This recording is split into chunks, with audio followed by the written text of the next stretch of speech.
Hey everybody, welcome. Welcome to Daily Reflections with Chris. My name is Chris, and welcome to my YouTube channel. On this particular channel, we talk recovery. I share my experience and strength and hope with you guys from my recovery as that pertains to my recovery from alcoholism and many other things, right? Character defects, drug addiction, people pleasing. I mean, just recovery in general from hurts, habits, and hangups that I've just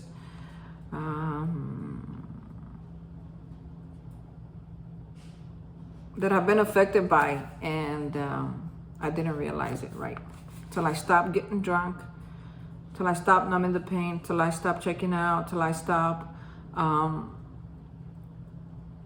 thinking that my way was the best way. As a matter of fact, when I first got to recovery, it was like my way is my way or the highway. I mean, like, man, I was freaking a lot more selfish than I am today. Today, I'm just a little bit selfish. So we'll get started. Today is March the 19th, and the title of our entry is called Prayer. Okay, let me start over. The entry is called Prayer, It Works. It has been well said that almost the only scoffers at prayer are those who never tried it enough. That's from the 12 page 97. Having grown up in an agnostic household, I felt somewhat foolish when I first tried praying. I knew there was a higher power working in my life. How else was I staying sober? But I certainly wasn't convinced that it wanted to hear my prayers. People who had what I wanted said prayer was an important part of practicing the program. So I persevered. With the commitment to daily prayer, I was amazed to find myself becoming more serene and comfortable with my place in the world. In other words, life became easier and less of a struggle.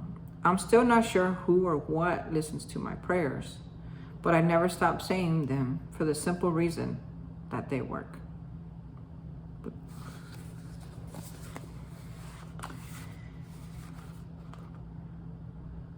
So those of you who have been on here with me listening to my story, I could tell you a million times when I didn't know what else to do, I prayed, and that prayer, it worked. If only just to give me the peace of mind that I needed to get through my day, to get through my struggles, to get on the other side of the situation, right? Without drinking or drugging or using any other mind-altering substances. I mean, pills do the same thing. I mean, I don't even drink Tylenol sometimes because I'm thinking like, do I really need a Tylenol? Or am I just trying to change the way I feel? And sometimes if I'm even considering a Tylenol, it's because I need it. But when I'm drinking anything every day because I think I need it, I gotta be real careful for that, especially for me. I mean, normal people don't have to worry about that, but this boy right here, he ain't normal, so he's gotta think about it. So anyway, back to the topic of prayer. So when I first came into Alcoholics Anonymous, they didn't tell me I had to believe in anything. They didn't even tell me I had to believe in God. They taught me how to pray.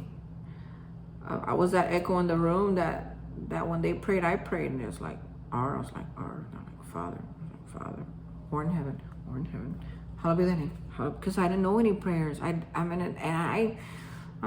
can't say that my mom. As a matter of fact, my mom would encourage us to pray and to have faith, but we never hardly. I mean, we did go to church, but not a lot. We went for like Lent and then Easter Sunday, and at some point we just stopped going completely because I for myself just felt like, man, I feel like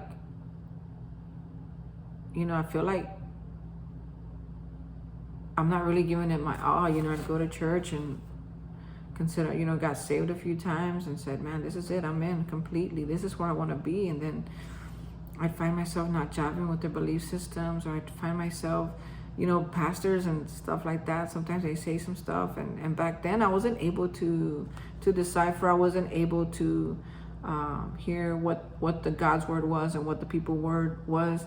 So, I started backing out, and eventually I just stopped going to church because I was like, man, I ain't never going to be right with those people. According to those people, I ain't never going to be right. I'm just not going to be right. As a matter of fact, I'm on the way to hell right now. They already condemned me because of the stuff that I've been doing, and never encouraged the change. Never said, hey, yeah, you were that person, but now you're not. Yeah, you did that, but now you're taking responsibility.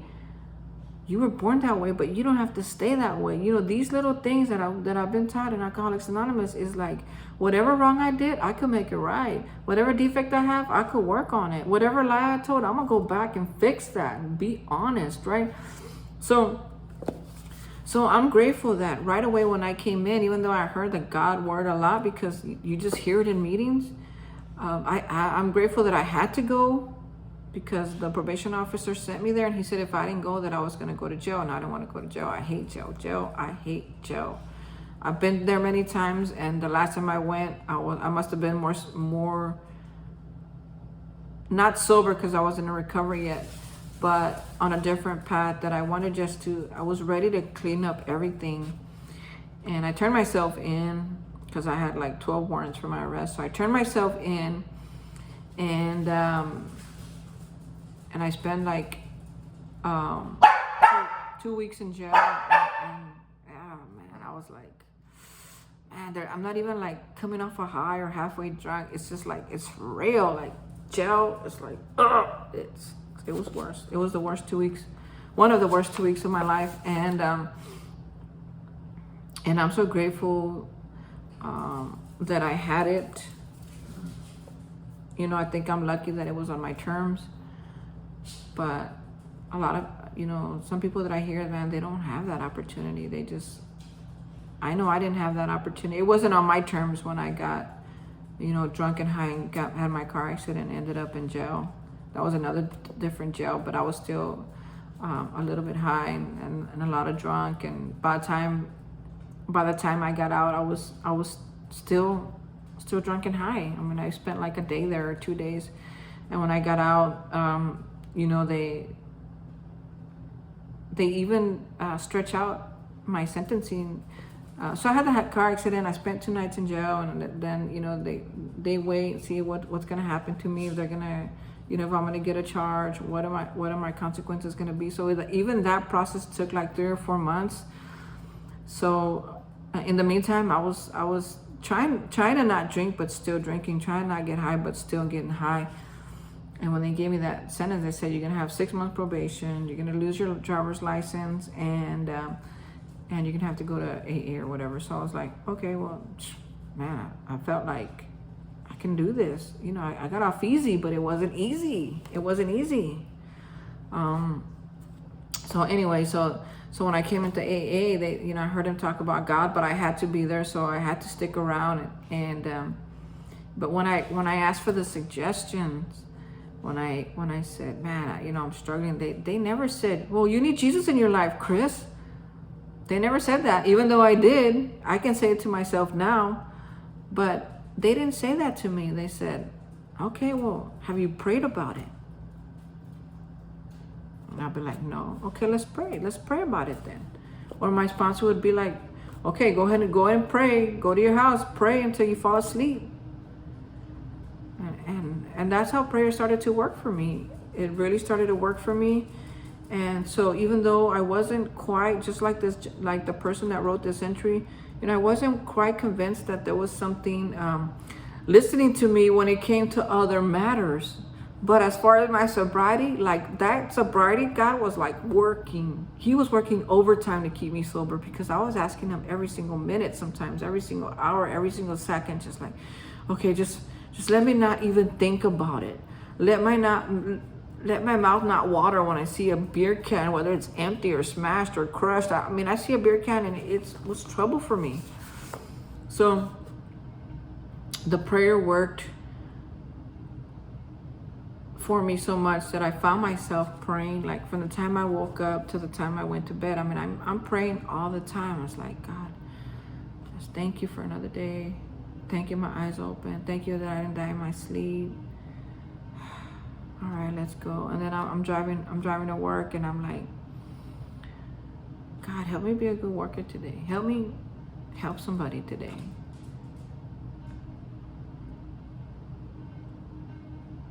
Help me honor you or your name, you know, because I became a fanatic about God at some point, and that's all that I talked about. And every time I failed or every time I messed up, I felt chastised, right?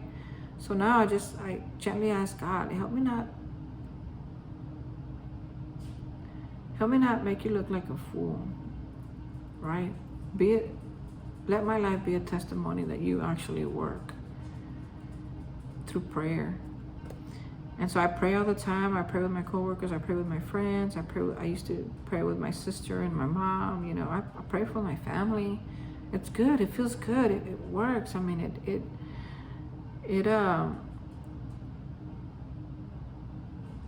really has improved my lifestyle, emotionally, spiritually, and physically. I always know when I'm struggling. Every time I'm struggling, when I have these life stuff happens that we talk about in here, if I go back and see where I messed up, where did I make the wrong turn, where did I say the wrong thing, where did all this get started, right? Because that's part of the program, is analyzing, well, where did I set the ball rolling, right? Usually if I go all the way back far enough to the truth, it always the point zero is always the same for me. You stop praying, Chris.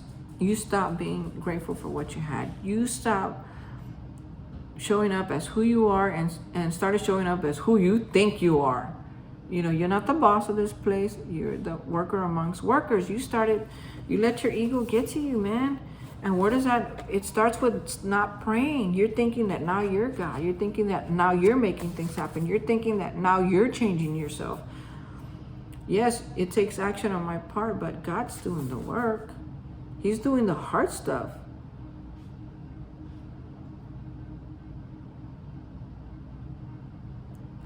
Getting on a video, getting on a 12-step call, going right now, I'm going to go support my friends in their recovery.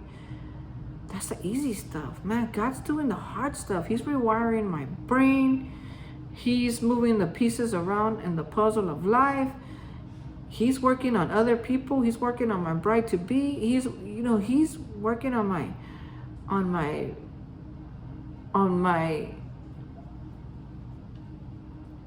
how can I say this?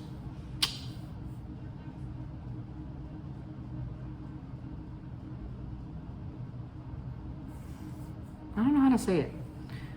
I don't want to say career because that sounds like real technical, like it's about my job. And he's working on that too, but he's working on the other stuff. You know, I'm over here. I was listening to my pastor this morning online because she's in Atlanta, so I only visit her. I'm able to visit her like once or twice a year sometimes. But she's online, and I was listening to her, and she said, man, Estee Lauder wanted to move her up, but she knew that she was doing well at Estee Lauder, but she knew that wasn't what she was called for. That wasn't her calling. So she gave up her position to somebody who wanted to be with Estee Lauder forever. So she gave it up to her coworker, and she took a $2 pay cut. But now she's like, she's in her passion. She's in her calling. She's in what she's supposed to be doing, and she's on fire. She's on fire for God, but she's on fire. And I think like, okay, maybe I've been trying to wedge myself into a little spot that I'm not supposed to be wedged into. So why don't I just back up a little and let you, God, do what you're gonna do with that job over there, and I'm gonna work on my calling. And man, this boy right here, once I said that, like my brain just started firing up. Okay, you started this, gotta finish that. You started this, gotta finish that. Started this, gotta finish that. Started this, gotta finish that. And I was like, oh yeah, I forgot. I started at some point doing what it is that I really want, what this creative mind wants to do, how he wants to be supportive of his friends, not only in who are in recovery, or but who are trans like me. I mean, where am I giving back in that area of my life?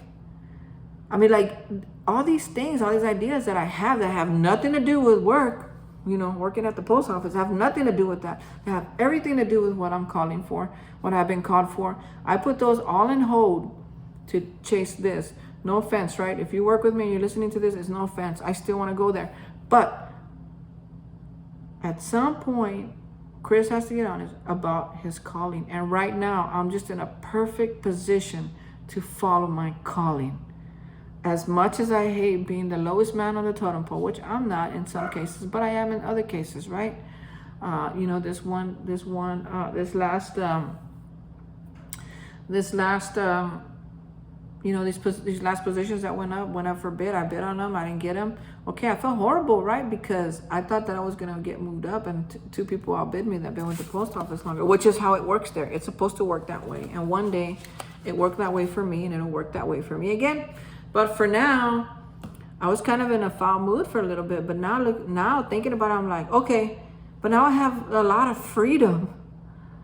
I may not have a lot of money, but I have a lot of freedom. And a lot of stuff that I want to do doesn't cost money. It doesn't cost money to get on this YouTube video with you. It doesn't cost money to go and to call my friends on the phone, right? Because that phone bill, it's paid automatically every month. And sometimes I feel it, sometimes I don't. So in reality, if I pay $100 a month for my cell phone service and I call 100 people, that's $1 a person. And if I save somebody, it didn't really cost me anything. As a matter of fact, I didn't earn it. Okay, that's the wrong word. But as a matter of fact, it came out pretty good. I kind of ripped them off, right? If all I did was pay $100, because I'm doing what I really want to do, is to call people and hang out with them and pray with them and go eat my favorite foods and hang out as much as I can and have as much fun as I can and get into some fun,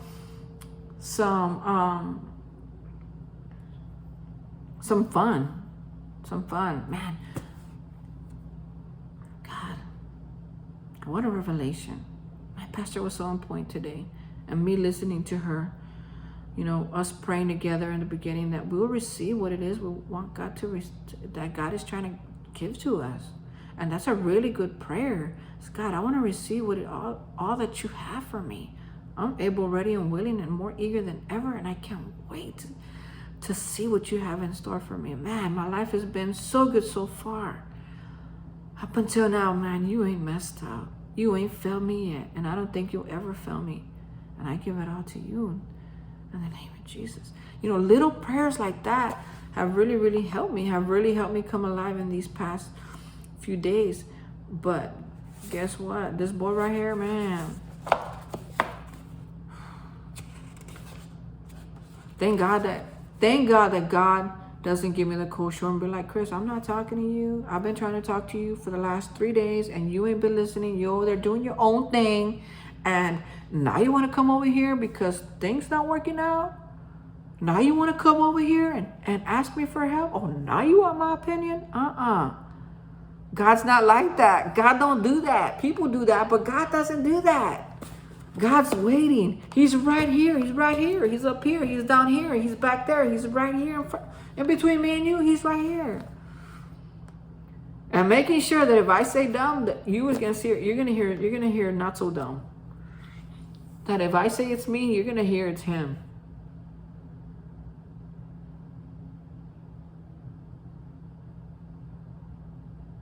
That cost me nothing. It cost me nothing. I've got this book cost me $9. It's not $9 anymore, but when I bought it, this one I think was so this book, let me see. I think, as some of you may know, I was sober once for 12 years and then I relapsed, right? So this book, I bought it. I'm not gonna lie. I bought it for myself at 9 years sober. But the people that were in my meeting in that 9 years sober, they signed it, like kind of like a little yearbook. See, they signed my book. And in 9 years sober, that was 9, I had 12, that's 3, now I got 5, 8 years ago. So 8 years ago, this book cost $9. And man, I've gotten well over my money for it. So in reality, it didn't cost me nothing. It didn't. As a matter of fact, I can almost guarantee you at 9 years, that 8 years ago, I was broke. So probably the $9 that I had was from a blessing, either a blessing or a bonus blessing, or maybe I had a really good week in sales because I was in sales back then. And I had an extra $9 that I could spend on this. So it really didn't cost me nothing.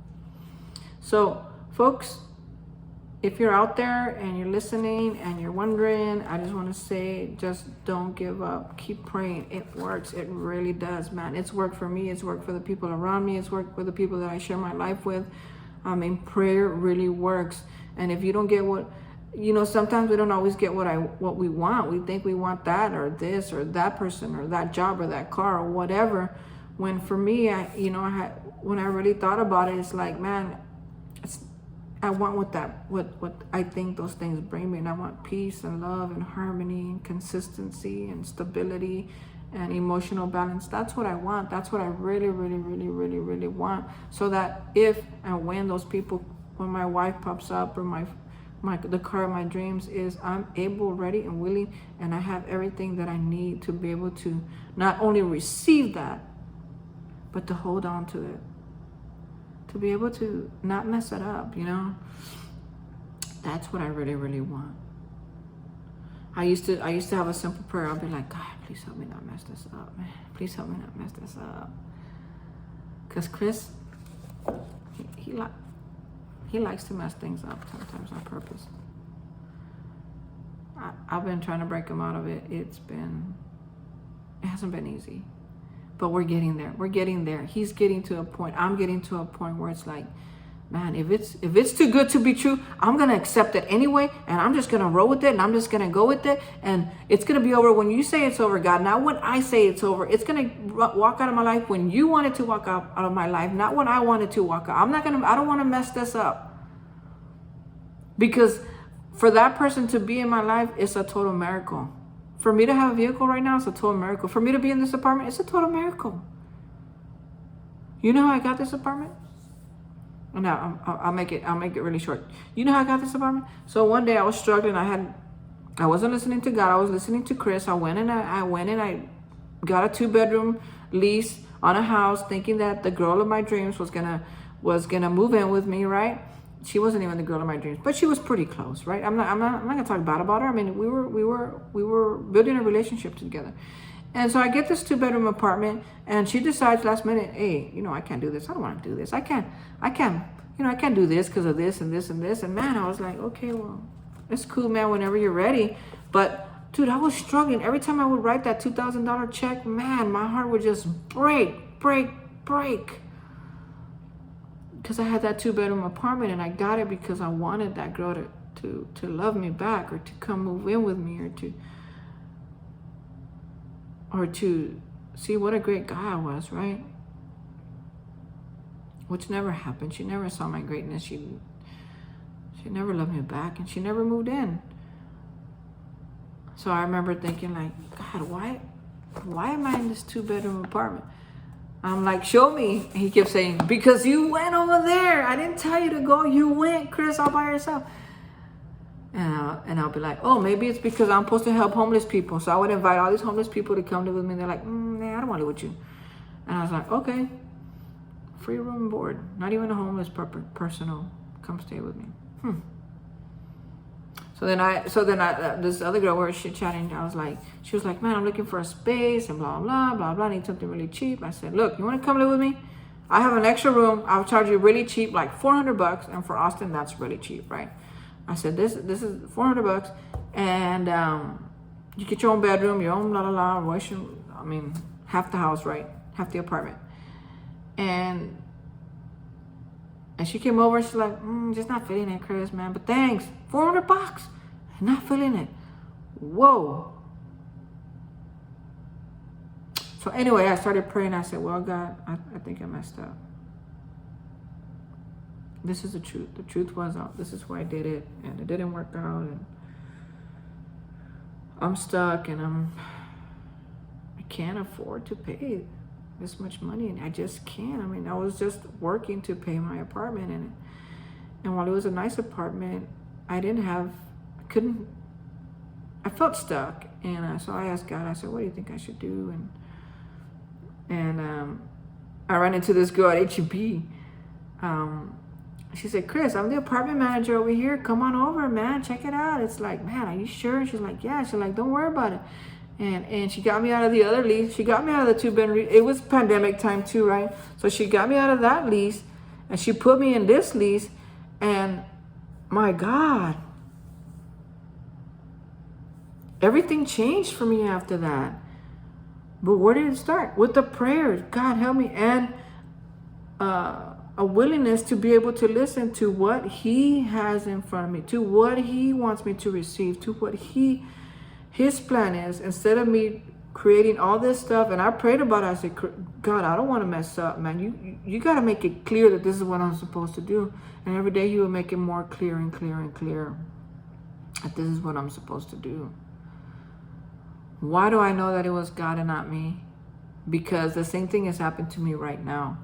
That I'm considering moving from this city to a different city that's cheaper to live in, right? And those people are doing the exact same thing that she did. But God's like, no, Chris, I need you here. You don't go yet. I know you're struggling. I know it's hard. Just hang out with me just a little bit. I know what I have in store for you. So here I am, hanging out, doing the next right thing, you know, working on this while all that other stuff gets worked out. And man, that's where the peace is. The PEACE is. It's not in the pieces. It's not in the car, house, person, relationship, money, blah, blah, blah, blah, blah, blah. While those all help and all those feel good and great, and that's all that, it's what I wanted. That's why it's here in my life, because it's what I wanted. I wanted certain people to be around in my life, and they are. I wanted certain things out of certain stuff, and I'm getting it. It's all part of it. But when I put more dependence on that than my dependence on my higher power, who I choose to call God, none of that stays. It all dissolves. It's all like steam. It just goes away after a while. And I'm sitting here thinking like, man, that's messed up again. I don't know. There's a lot of, I could go on forever talking about this, because it is my favorite subject to talk about, is God. And how it's worked in my life, how prayer has helped me. That even when I don't get what I want, I get what I want. And what do I want? I want peace. I want satisfaction. I want steady. I want hope.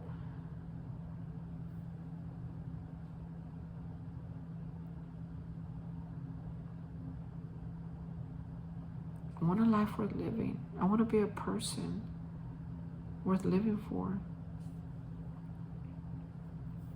Worth dying for.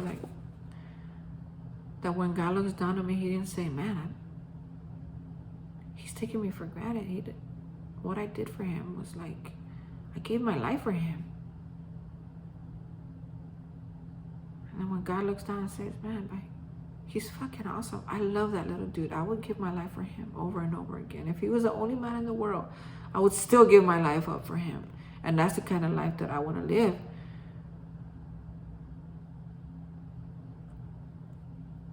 How do I do that? I pray about it. I pray about it. I'm really grateful for those of you who are here with me now. Folks, if I could encourage you to do anything today, may I encourage you to pray about it. Whatever prayer that your religion or that your spirituality calls for, everybody prays. Everybody prays. Every religion prays. Every spiritual medium prays. Everybody prays. Whether they call it ranting, praying, words of affirmation, whatever they call it, it's praying. It's a form of prayer.